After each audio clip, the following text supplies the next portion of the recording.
Hi guys, welcome back to the channel The Boss's Way. It's been a while since my last upload. Just a lot of real life stuff getting in the way, I suppose. Wedding planning, building a house, job changes, relocation, different things like that. But I am glad to be back, and I want the channel to continue on and to upload more content. So I haven't been totally idle when it comes to the retro content, despite my lack of uploads. I did take place in the War of 2004 tournament organised by Shoddy's Battle. It happened on the 21st of October on TCG1, and it was a lot of fun. I actually managed to come third in the tournament, and I ended up playing Muck EX. So I'm just very quickly going to go through my Muck EX deck profile that I used in the tournament and a rundown of the rounds in the tournament. Myself and my brother decided to do the tournament. We really love 04, but because again I was so busy in my real life, I suppose personal life, that I didn't really put any prep into it. So I just kind of didn't really know what deck to play. I didn't practice anything. And my default is usually play Machamp in 04, or maybe play a bad deck like Walrein. But I decided to pick Muck because it's such a straightforward deck, and it'll either set up and do what it's supposed to do, or it won't. And that's kind of, I was kind of happy enough with that going into the tournament. So without further ado, I'll jump into the deck list, starting off with 4 Grimer. So the Grimer with Pound for 10 and Poison Spurt. Discard a grass energy attached to Grimer. The defending Pokemon is now poisoned. 4 of these guys. They are the only basic Pokemon we play in the deck. I have seen some lists, and I do own the Wurmple that lets you search out basic grass Pokemon. I was tempted to include Wurmple in the list, but at the end of the day, Wurmple is there to get you out Grimer, and just cut out that extra step and just play the Grimer. Now, it does mean you are prone to giving your opponent mulligans, which can put you at a bit of a disadvantage. But I haven't found it stung me too much, but it is something just to bear in mind. I certainly prefer just the clean 4 Grimer, 4 Muck, and that's it for the Pokemon line. We then have Muck EX, which is kind of hard to see there, but 4 copies of Muck EX, 100 hit point EX. So Desert Ruins does trigger Desert Ruins, unfortunately. As long as Muck EX is your active Pokemon, ignore all Poke Powers and Poke Bodies other than Toxic Gas. So that's your strategy. You're setting this thing up straight away, and you are shutting down your opponent's engine. So when you think about the decks in 04, and a lot of decks play Magneton, they play Delcatty, you think of Blaziken and Firestarter. So this just really, if you can get this guy out, sometimes your opponent doesn't even get a chance to set up. And in the meantime, then you can be firing off Poison Breaths for 10, poisoning the defending Pokemon, but then also Slimy Water for 2 grass and a colorless does 40 plus 10 more damage for each colorless energy into defending Pokemon's retreat cost. And we add this, their retreat cost, we increase it by playing our Aqua's Hideout Stadium, which we will see later on. So yeah, just a really powerful card. You want this guy out as fast as possible. The slower you get set up with your Muck and your Grimers, the worse it is for you. So it's really just it's a speed deck. You want it to set up real strong and just kind of outpace your opponent. So we play 4 of our well, these are actually in German here, but we have 4 of our Desert Shaman. So Desert Shaman is just here for purely disruption. You can, especially when you're giving your opponent a lot of mulligans, Desert Shaman can be really, really good, because you can make them reduce their hand size down to up to 4. They can choose between 1 to 4. And so it's just a great way of bringing their hand size down and disrupting. And usually everything your whole setup is on the field with Muck. You're not playing any other engine with the deck, so you can kind of play around what's in your hand pretty easily, so it doesn't really harm you. And obviously, a big part of the deck is timing your Desert Shamans to for it to be really effective for you and as disruptive as possible for your opponent. Next, I play 4 copies of Professor Oak's Research. So this is shuffle your hand into your deck and draw 5. Again, just a good card. Recycle your hand. Sometimes it's nice just to be able to refresh your hand and not worry about or have to factor in disrupting your opponent. And again, you're just trying to see more cards in your hand. And then, and you're not, it doesn't have a discard effect or anything like that. So that's nice as well. Fastballs in the deck. We play 4 copies of it. Basically, Fastball lets you keep drawing until you hit an evolution Pokemon and you add it to your hand. You only play Mucky X as your only evolution, so discard effect rereads, add a Mucky X from your deck to your hand. So it's really, really good. The only thing I'd say about Fastball is if it does give your opponent information about your deck, because they get to see all the cards you've drawn until you hit that evolution Pokemon. So maybe that's something small to bear in mind, but I found anyway like that a lot of Mucky X decks lists are fairly standard to a certain degree. So, but if you have something spicy in there, it may get revealed with Fastball when you don't want it to. So our stadiums, I choose to play 4 Aqua Hideout. This is really, really good for increasing Muck's damage output. So each Pokemon that does not have Team Aqua in its name pays a colorless more to retreat. So obviously that includes your Mucky X. But the upside of that is it increases the damage output of your Muck's attack. That does 10 more for each retreat cost that your opponent's active Pokemon has. So it increases our damage output, which is great. We have Energy Removal 2, and we play 4 of these. So we're just trying to be as disruptive as possible. We're trying to stop your opponent from setting up so we can overwhelm them, really. Flip a coin. If heads, choose 1 energy card attached to your opponent's Pokemon and discard it. So this is actually a Unseen Forces one here, but stamped one. But yeah, really, really, you want to see this card again. It's a flip of a coin, but when you get this off, it feels so impactful. There's moments when an Energy Removal 2 comes off and it just puts you so far ahead. Especially when you're shutting down their abilities and potentially their draw engines, and then you're putting status on their Pokemon Poison as well, and then you're trapping them in the active with Team Aqua's Hideout. It can feel very, all the momentum they have, can be from their energy attachments, and you're taking that away from them, and then you could even be reducing your hand with Shaman as well. So it's really oppressive when you get when all of that lines up for you. We also play 3 copies of Reversal. So Reversal is just very good for cherry picking Pokemon off the bench and bringing them up and hitting into them. So flip a coin. If heads, choose one of your opponent's bench Pokemon and switch it with the defending Pokemon. Your opponent chooses the defending Pokemon to switch. So again, this is a pretty good card. You can pick up a Pokemon off the bench that is a threat. You can maybe pick up something to stall. It's just a great card. Now again, of course, it's on a coin flip, but like the Energy Removal 2, when you get that heads, it can be game changing. Like I know in the tournament there, I won and lost games based on the coin flip here, and that's what the fine margins are like sometimes. We play Underground Expedition. Now, Underground Expedition in my list for the tournament, you might see on the Limitless website, I actually for the tournament played it as a 4 of, and I played Strength Charm as a 2. Since the tournament, I've edited the deck and I brought this down to 3 and Strength Charm up to 3. It's a very good card. You look at the bottom 4 cards in your deck. Choose any 2 you find there and put them in your hand, and put the remaining cards back into the bottom of the deck in any order.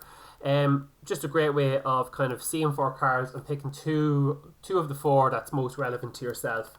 in that whatever situation that you're in. Provides a different option from just drawing from the top of the deck as well.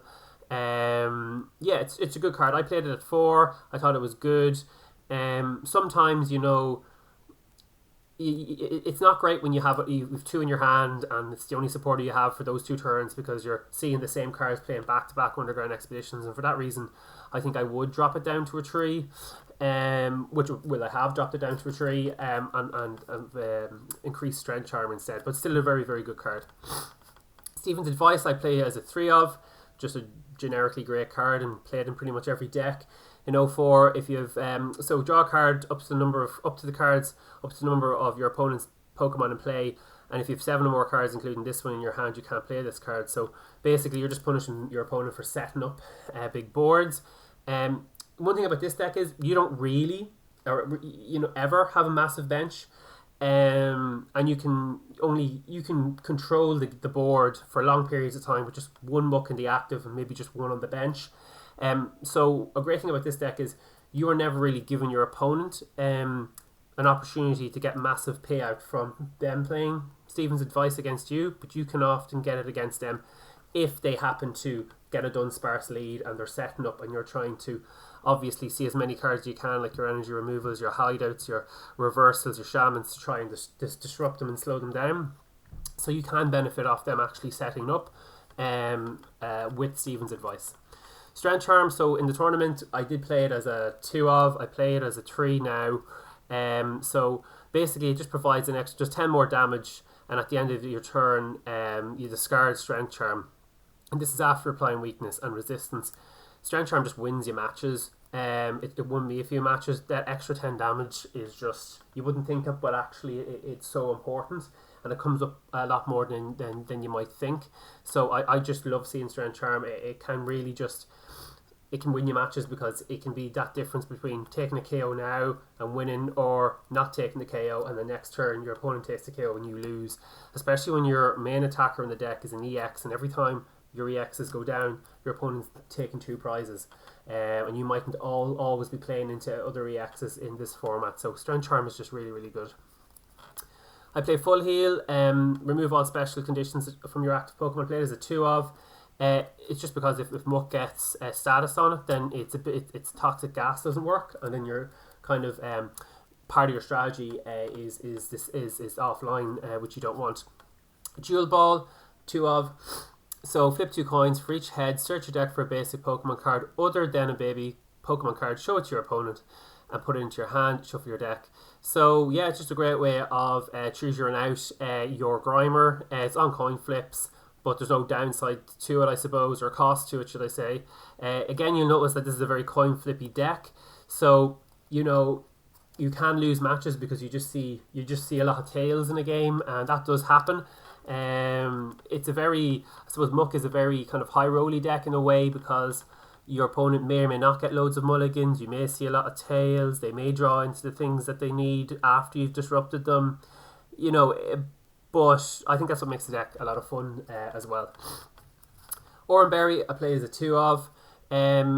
At any time between turns, if the Pokemon this card is attached to has at least 2 damage counters on it, remove 2 damage counters from it, then discard Oranberry. Just keeps your Muck extra tanky and helps kind of heal off if you're in the middle of Desert Ruins damage as well. Pokemon Nurse, just kind of a great kind of heal card. Remove all damage counters from one of your Pokemon, then discard all energy cards attached to it. So again, just a way of healing Muck. Can be good as well if you are just swinging with Muck's first attack. That does the 10 and poisons. It's just nice to have that option, just to tank another turn or 2. Then we have Time Volunteers as a 1 of in the deck. It lets you recover 5 Pokemon cards back into your deck, and basic energy as well. Just a good recovery card. When you're only playing a 4/4 line, you want to be able to recover your pieces. I have that option at least. I found, if the games do drag on, which you don't ideally want them to drag on with this deck, but if they do, sometimes just having the option to bring back your Mucks and shoot with them out again can be enough to get you over the line. So it's important to have a bit of recovery. I think most decks in the O4 format should have some form of recovery, and Town Volunteers, in my opinion, is the best form of recovery. Then onto our energy, we play 1, 2, 3, 4, 5, 6, 7, 8, 9, 10, 11, 12. 12 grass energy. They're the only energy we play in the deck. Muck takes grass energies, so we want to be seeing them. And that's pretty much the list, guys. Really fun deck to play. If you are starting to look into O4, or you want to pick up a deck in O4, I'd highly recommend Muck. It's such a straightforward deck to play, straightforward deck to understand and pick up and practice with. And to be honest with you, as I said, I didn't even practice with the deck before the tournament. I just picked it up and went with it. I knew what Muck did. I had the deck built, but I didn't have any practice with it, and I did really, really well. So you don't need to put a lot of time into the deck.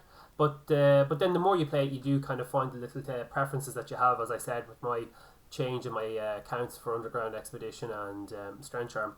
Briefly, just a run through of my rounds. So I finished third overall. And my first round was against Drew Allen from the Snowpoint cast.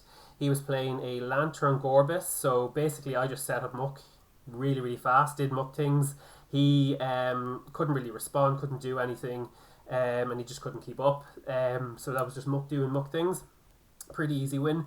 The next was against a guy, Keramatic. He had Groudon Magma. That was a win for me. Muck hits Groudon for weakness, so that's always... it can always be favourable, but Muck, Team Magma is so strong of a deck that if it does get set up, you can be in serious trouble with it. My next round was against Ulton, who is a friend of mine actually and plays at our local league in Dublin, and he was playing Magma. Again, that was a game that actually went down to the last round, and Strength Charm, the extra 10 damage, won me that match in the last round and saw me over the line. Really, really close game, and really made me realise how important Strength Charm is to the deck. Round 4 was against a guy called Wooper. He was playing Gorbis Crobat, and yeah, he comprehensively bet me. Crobat Gorbis does not care about Muck. Doesn't care about it because Crobat doesn't have any abilities and has built-in disruption itself. Gorbis has no abilities, and just swings really hard once energy hits the board. It just doesn't care about Muck. It's a terrible matchup for Muck. It's probably the one deck that when I'm playing Muck, I don't feel confident against. Any other deck in the format, I'm relatively confident that taking it on with Muck, but that deck, it's just a bad matchup. My round 5 was against Imwims. He was using Gardevoir Gorbis, which is an interesting deck. My friend Ulton actually has been playing around with that deck a little bit over the last year or so. So it wasn't a totally new concept to me seeing it. I had seen him test it and kind of play around with the idea of it. But lucky enough, I got the win. Ralts is scary enough because it hits you for weakness and also punishes you as well for each energy card that you've attached onto your Muck to get your slimy waters off. So Ralts can be actually terrifying even before it gets into Gardevoir. So that's always kind of a match that you kind of you need to kind of err on the side of caution with, because you can just get bodied pretty quick with the weakness. Muck has Psychic. Round 6, I went against a guy called, or maybe a girl.